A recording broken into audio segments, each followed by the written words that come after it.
Il y avait ce rêve d'atteindre les sommets de l'Olympe sur un char à voile. En 2017, Annelle affichait l'ambition de faire figurer la discipline sur la liste des sports additionnels des JO de Paris et de faire coup double en organisant les épreuves sur son spot du Calvados.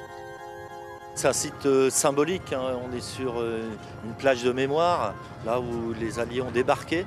Et voilà, faire du char à voile en 2024, au moment des commémorations du 80e anniversaire de débarquement, ça serait un symbole très très fort. 2 ans plus tard, la décision du comité d'organisation des Jeux Olympiques douche donc tous les espoirs de voir le char à voile devenir une épreuve des JO en 2024.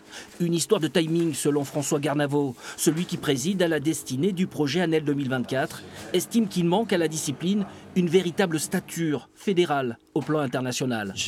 On a réagi de façon très fair-play. C'est vrai qu'il faut faire des choix. Il y avait 19 fédérations, il faut le savoir. C'est 19 fédérations qui postulaient de différents sports.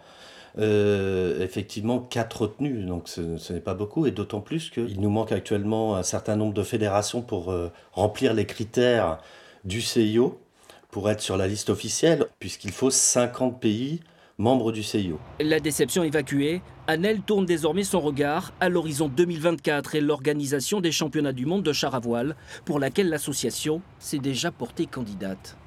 Notre objectif, c'est d'avoir un événement majeur en 2024, 2 mois et demi avant les Jeux Olympiques, pendant les commémorations du 80e anniversaire du débarquement, et qu'on continue le processus qu'on a mis en place avec notre fédération internationale pour permettre d'arriver et de convaincre le CIO et de participer aux Jeux Olympiques de 2028.